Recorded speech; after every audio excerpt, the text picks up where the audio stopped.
What if the battle you have been fighting for months, or even years, is not about defeating something outside of you? What if the real battle has been happening inside you? The battle between who you became to survive and who you are beginning to become. The battle between fear and trust, between control and surrender, between the need to be accepted and the need to be authentic. Between the part of you that says, keep going, don't feel anything, and the quieter part that says, please stop and listen. Maybe that is why you feel so tired, not simply physically tired, soul tired, emotionally exhausted, tired of trying to understand everything, tired of fixing everything, tired of wondering why certain patterns keep repeating, tired of carrying emotions that don't seem to belong only to the present, tired of being strong. And perhaps what you're experiencing is not the failure of your healing. Perhaps you're reaching the end of an old way of surviving. I want to be careful about the word spiritual. A spiritual struggle is not proof that some invisible force is attacking you. Sometimes what feels like a spiritual battle is actually psychological conflict. Sometimes it is grief. Sometimes it is burnout. Sometimes it is a nervous system that has been under prolonged stress. Sometimes it is the painful process of realizing that the life you created no longer matches the person you are becoming. And sometimes spirituality can give language to that experience. But whatever language you use, the important question remains: what is changing inside you?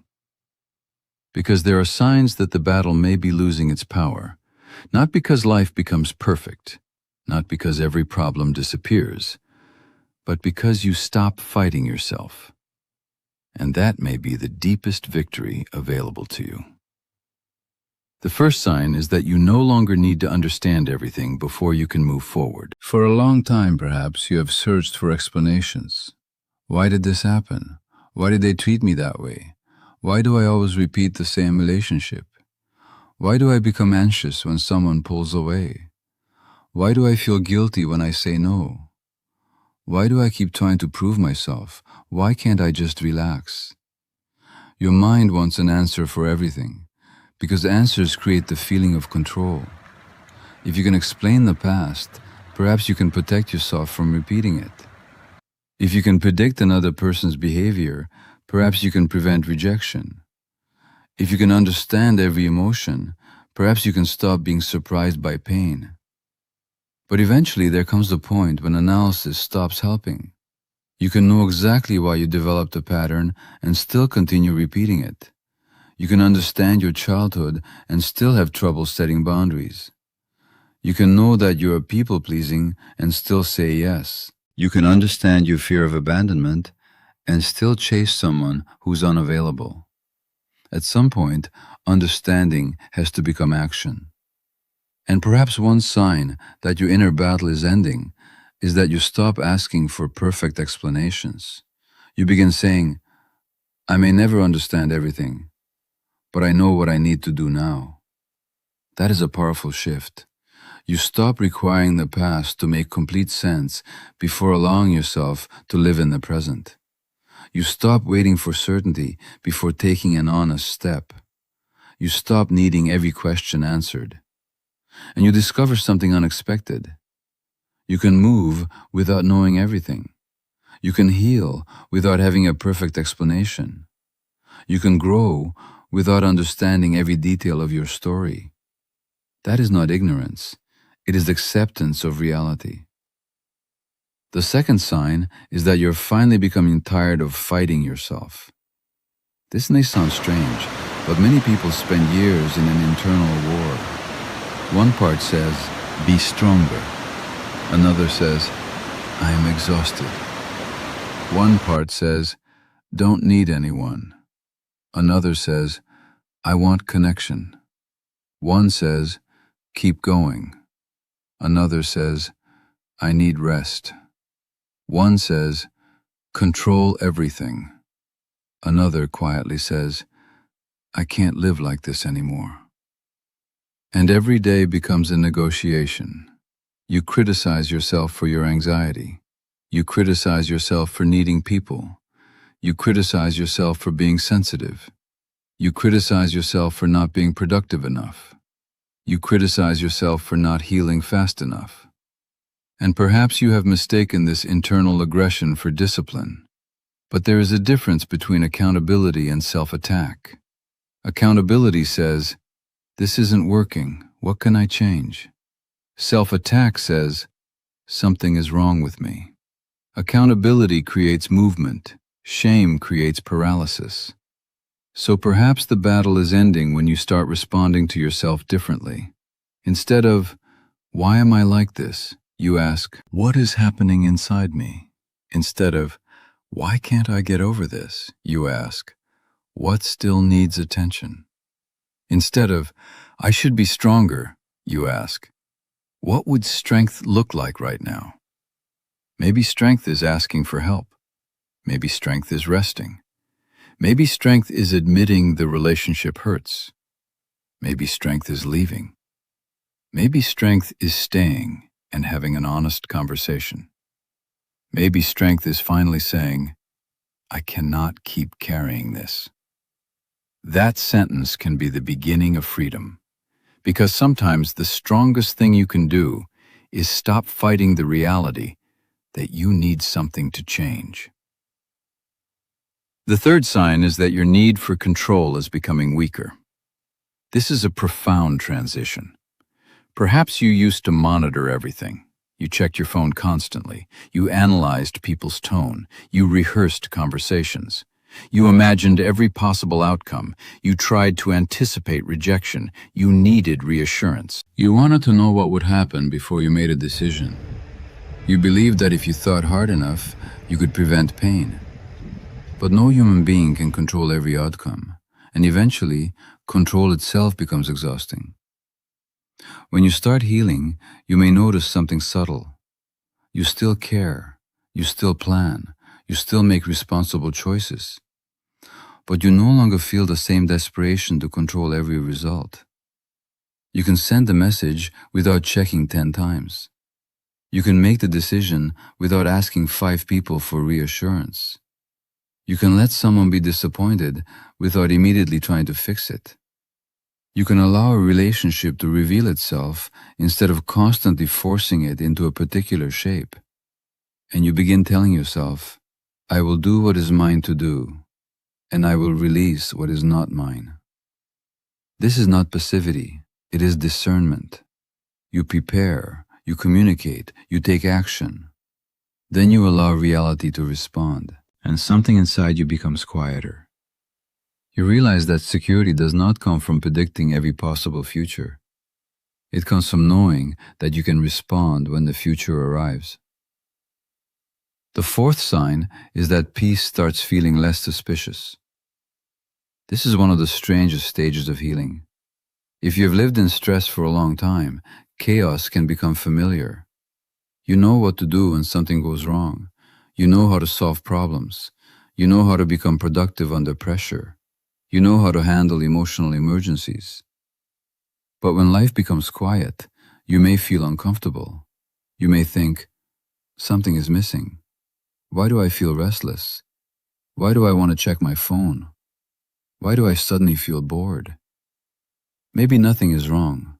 Maybe your nervous system simply became accustomed to stimulation. When you've been in survival mode, peace can feel unfamiliar, and unfamiliarity can be mistaken for danger. So one of the signs that your inner battle is ending may be that you begin allowing peaceful moments to exist without immediately searching for a problem. You sit in silence. You take a walk. You have a meal without checking your phone. You spend time with someone and don't analyze every word afterward. You go to bed without rehearsing tomorrow's disasters. You wake up and don't immediately scan for what could go wrong. That is progress. Not because you will never feel anxious again, but because calm is becoming familiar. You are teaching yourself that nothing needs to be solved every minute. You are teaching your body that rest can be safe, That quiet can be safe. That stillness can be safe. And perhaps the most beautiful thing is that peace begins to feel ordinary, not something you have to earn, not something that only exists after every problem is solved, just part of life. The fifth sign is that you no longer need your suffering to define you. This may be the deepest sign of all. For years, perhaps your story was built around what happened to you: the betrayal, the rejection, the abandonment, the family conflict, the failure, the trauma, the relationship that broke you, the years you lost. These experiences mattered. You should not minimize them.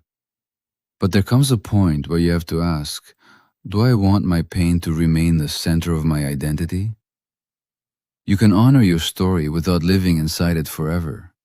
You can say, this happened, it changed me, it hurt me, and I am still becoming. That last sentence matters, because you're not only what happened to you, you're also the person who chooses what happens next. And this is where psychological healing and spirituality can meet in a grounded way. You stop asking, why did this happen to me, and begin asking, who do I want to be because I survived it? Not because the suffering was good, not because the pain was necessary, but because your future does not have to be an exact continuation of your past. You can take the lessons and release the identity. You can keep the wisdom and release the shame. You can keep the compassion and release the hypervigilance. You can keep the strength and release the need to always be strong. This is integration. And integration is very different from forgetting. You remember, but you are no longer imprisoned by the memory. Now, if this message is reaching something inside you, comment 777. Not because the number has magical power. Use it as a symbol. Let 777 mean, I'm ready to stop fighting myself. I'm ready to release what I cannot control. I'm ready to trust the next step. I'm ready to leave survival mode behind. I'm ready to become more fully myself. The number is only a marker. Your choices are what create change. So what do you do now? You don't need a dramatic ritual. You don't need to reinvent your entire life. Begin with one honest observation. Ask yourself, what battle am I still fighting? Is it the battle to make someone choose you? The battle to prove your worth? The battle to control the future? The battle to be understood? The battle to never make another mistake? The battle to keep everyone happy? The battle to appear strong? Write it down. Then ask, is this battle actually helping me? Because sometimes we keep fighting because we are afraid of what will happen if we stop. You may believe, if I stop chasing, I'll lose them. If I stop working, I'll fall behind. If I stop worrying, I'll become careless. If I stop controlling, everything will collapse. But perhaps the opposite is true. Perhaps stopping gives you information. If you stop chasing someone, you discover whether they were coming toward you voluntarily. If you stop overworking, you discover what actually matters. If you stop controlling every detail, you discover that you can survive uncertainty.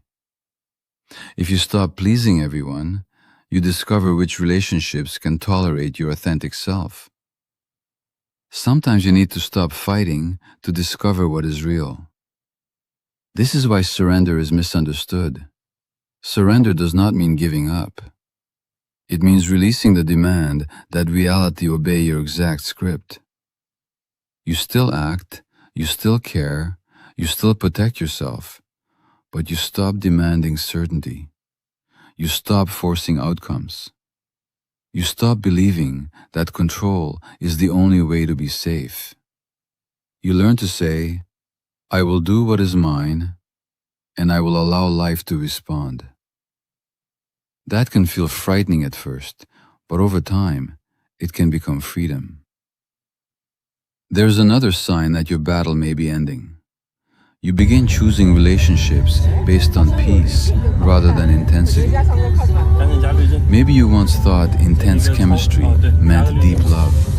The constant texting, the uncertainty, the emotional highs and lows, the fear of losing someone, the relief when they finally came back. It can feel powerful. But intensity is not the same as intimacy. As you heal, you may begin to value consistency, respect, honesty, emotional safety, reliability. You may discover that healthy love feels quieter than the relationships you were previously attracted to.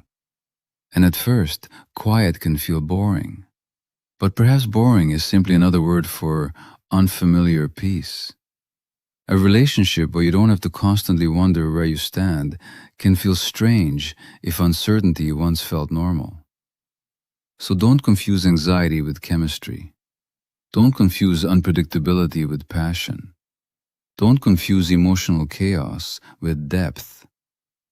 Sometimes love feels like, I know where I stand. I can speak honestly. I can have boundaries. I can be myself. I don't have to perform. That is not less love.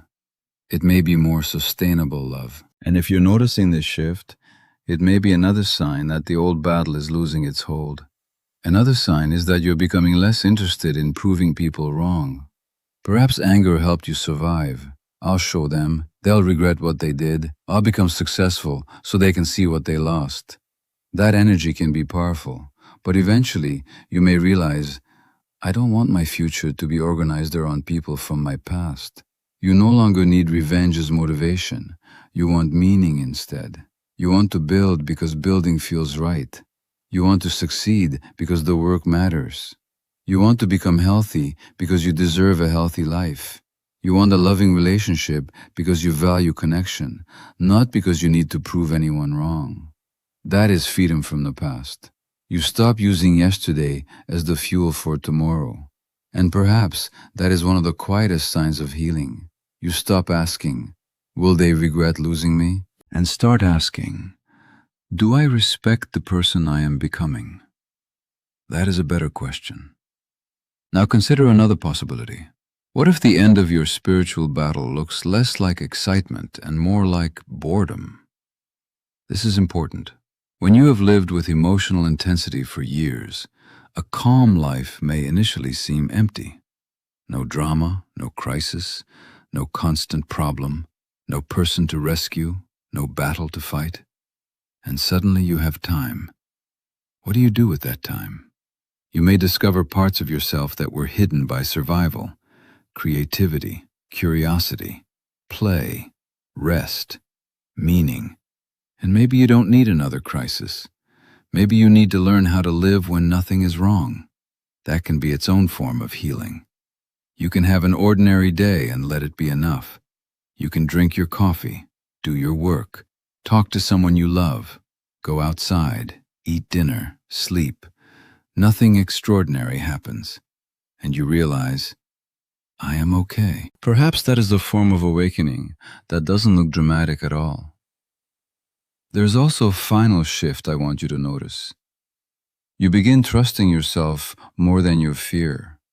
Not blindly, not recklessly, but enough to make a choice. Enough to say, I don't know what happens next, but I know what I will do if it becomes difficult. I will ask for help. I will adjust. I will leave if I need to. I will repair what I can. I will keep going. This is resilience. You stop needing certainty because you begin trusting your capacity. And perhaps this is why the spiritual battle begins to end. Not because you finally defeat fear, but because fear no longer gets to make every decision. You can feel fear and still act according to your values. You can feel grief and still move forward. You can feel uncertainty and still choose. You can feel sadness and still remain connected. You can feel anger and still respond consciously. You become bigger than the emotion without needing to suppress it. This is integration. And perhaps the deepest transformation is that you stop trying to become someone who never struggles. You simply become someone who can stay with themselves when they struggle. That is enough. So if you're in a difficult season now, don't demand that it end tomorrow. You don't need to force an ending. Look for the signs. Are you less reactive, more honest, more willing to rest, less interested in control, less dependent on approval, more comfortable with silence, more selective with relationships, less interested in proving yourself, more willing to say, I don't know? These are not proof that your life will suddenly become perfect. They are signs that your relationship with life may be changing, and that matters. Because eventually, your external life tends to reflect repeated internal choices. You set a boundary.